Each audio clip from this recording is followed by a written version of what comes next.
আসসালামু আলাইকুম। আমি একটা গরিব ঘরের সন্তান। কালকে একটা ভিডিও দেখতে পারলাম। সেই আমি একটা ভ্যান চালাইয়ে খাই। সারাদিন যদি কামাই করতে পারি তাহলে খাইতে পারি, নাহলে খাইতে পারি না।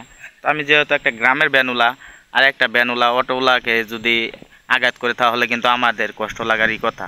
কারণ কি জানেন, কালকে একটা ভিডিও দেখতে পারলাম, ঢাকা সিটির ভিতরে এক অটো রিক্সা আর অটো গাড়িওয়ালা ঢাকার মেন রাস্তার মধ্যে উঠছে কারণে সেই রুলার দিয়া বেকু দিয়া সেই গাড়িটারে বাইঙ্গিয়া চুরমার করে টাকের ভিতরে তুলে দিল। ডক্টর ইনুজ স্যার, আমরা স্বাধীন দেশ কেন অস্বাধীন? আমার কথা হলো স্বাধীন দেশ কেন আমরা অস্বাধীন জানি না। তাহলে আমরা গরিবটা কি মানুষ না? আমরা কি স্বাধীন বাংলাদেশও স্বাধীন হয়ে থাকতে পারবো না? যদি স্বাধীন হয়ে নাই থাকতে পারি তাহলে আমাদের কেন আপনারা বাংলাদেশে রাখছেন? তাহলে আমাদেরকে রূপে কেন এত অত্যাচার?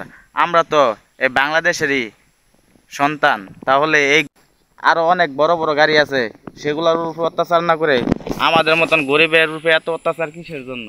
তাহলে এই ভ্যান গাড়িওয়ালারা কিন্তু মানুষ, ব্যাটারি চালাওয়ালারা তো কোনো অন্যায় করে নাই। তো ঢাকা সিটির ভিতরে তো অনেক বড় বড় গাড়ি চলে। তাহলে গরিবটা যদি গাড়ি না চালায় খায় তাহলে কি করব? তারা কি চুরি করে খাবো, ডাহাতি করে খাবো? সেটা করতে গেলে তো দেশের সুনাম নষ্ট হয়ে যায়।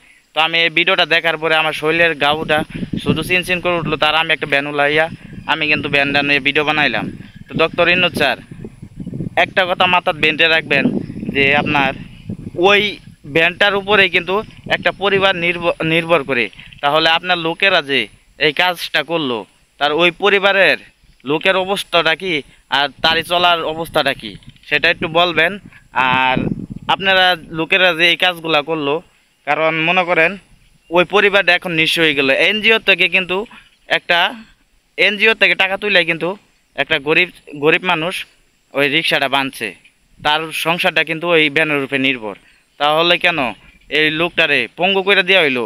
দেখেন এই গরিবটা, দেখেন এই কাজটা করছেন সারা বাংলাদেশের ভ্যানওয়ালা অটো রিক্সাওয়ালারা কিন্তু দলে দলে মিছিল দিতেছে।